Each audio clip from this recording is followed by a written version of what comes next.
Castro envió al Che Guevara a Moscú en abril de 1962 para pedir más ayuda militar. El mes siguiente, Khrushchev propuso a Castro el despliegue de misiles nucleares estratégicos en Cuba.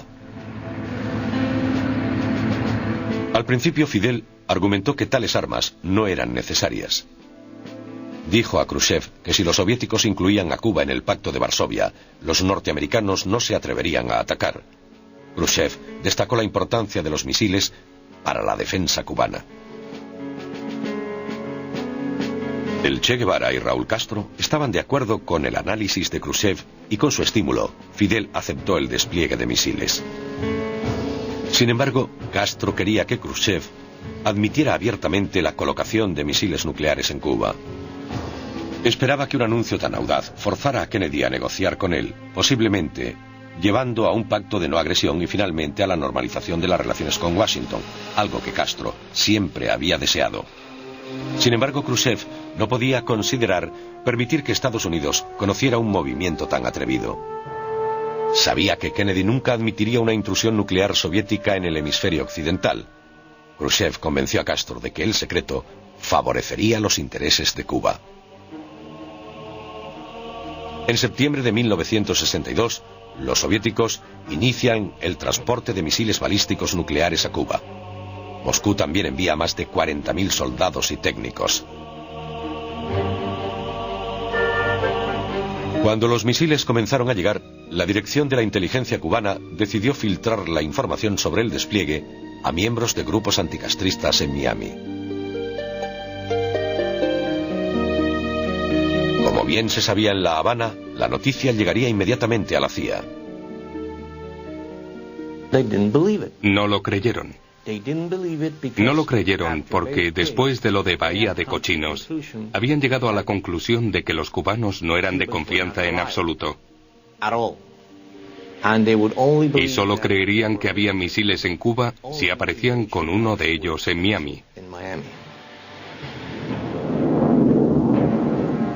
El 17 de octubre, tras notar más misiones de aviones espías norteamericanos sobrevolando Cuba y el aumento de actividad en la base naval de Guantánamo, Fidel Castro puso al ejército cubano en máxima alerta. El 22 de octubre, el presidente Kennedy anunció la presencia de misiles soviéticos en Cuba al pueblo norteamericano. La información recibida en La Habana por vías cubanas era escasa. Castro dependía de las embajadas en México y en las Naciones Unidas, a través de canales soviéticos, para la mayor parte de su información de inteligencia. El 26 de octubre, sin ninguna evidencia por parte de la DGI que apoyara esta creencia, Fidel Castro se convenció de que en pocas horas se produciría un ataque a Cuba por parte de Estados Unidos. Preparó a su país para lo peor y envió una carta desesperada a Khrushchev pidiendo a los soviéticos que golpearan primero con sus armas nucleares antes de que lo hiciera Estados Unidos. Sin que Castro lo supiera, los detalles de un acuerdo estaban siendo discutidos por Kennedy y Khrushchev sin la participación de Cuba. Nikita Khrushchev anuncia los asombrosos resultados de aquellas conversaciones el 28 de octubre. Había acordado retirar los misiles soviéticos de Cuba. Fidel se enteró del mismo modo que el resto del mundo, escuchando el anuncio de Khrushchev por la radio. Castro estaba furioso. Había sido humillado y Cuba había quedado relegada a ser escenario de un conflicto entre dos superpotencias. Inmediatamente Khrushchev envió a su viceprimer ministro, Anastas Mikoyan, a Cuba.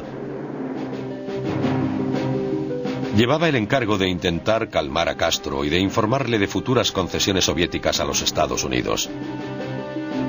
Pero Mikoyan tenía otra misión. Los líderes militares soviéticos en Cuba debían ser silenciados. Estaban de acuerdo con Castro. Khrushchev había vendido a Cuba. Los líderes militares soviéticos que se encontraban en Cuba se sentían absolutamente ultrajados con lo que estaba sucediendo. Mikoyan y su séquito militar tenían que mantener muchas reuniones importantes en La Habana y otros puntos para calmar su reacción. Incluso algunos medios de comunicación soviéticos se atrevieron a criticar a Khrushchev. Castro rehusó ver a Mikoyan durante varios días y luego amenazó con romper el acuerdo entre Estados Unidos y la Unión Soviética, utilizando las únicas armas que los soviéticos habían dejado atrás, los misiles tierra-aire. Prometió derribar cualquier avión norteamericano que sobrevolara Cuba.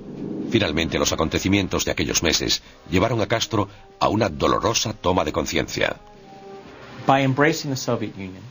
Abrazando a la Unión Soviética, Estados Unidos había aislado a Cuba. A pesar de su enfado con Nikita Khrushchev por la gestión de la crisis de los misiles, Fidel Castro se dio cuenta, a principios de 1963, de que tenía pocas opciones. Los soviéticos estaban favoreciendo la economía cubana mediante el suministro de petróleo. Le estaban ayudando a construir una industria. Y por último, parecían estar preparados para defenderlo en caso de que los Estados Unidos llegaran a quebrantar el compromiso de Kennedy de no invadir Cuba. Muchos de los temores que había tenido sobre la dependencia norteamericana se hacían ahora realidad en su relación con la Unión Soviética. Para solucionar los problemas políticos, Khrushchev invitó a Castro a la Unión Soviética en la primavera de 1963.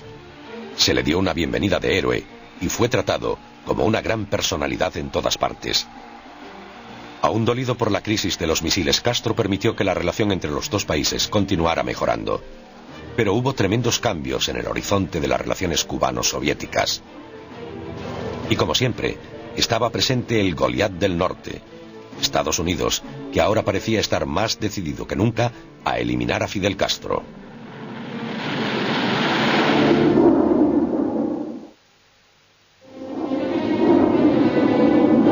A pesar de que inicialmente Castro se opuso a su despliegue, cuando el primer ministro soviético Nikita Khrushchev empezó a retirar los misiles en noviembre de 1962, Fidel sintió que Cuba se convertía en un blanco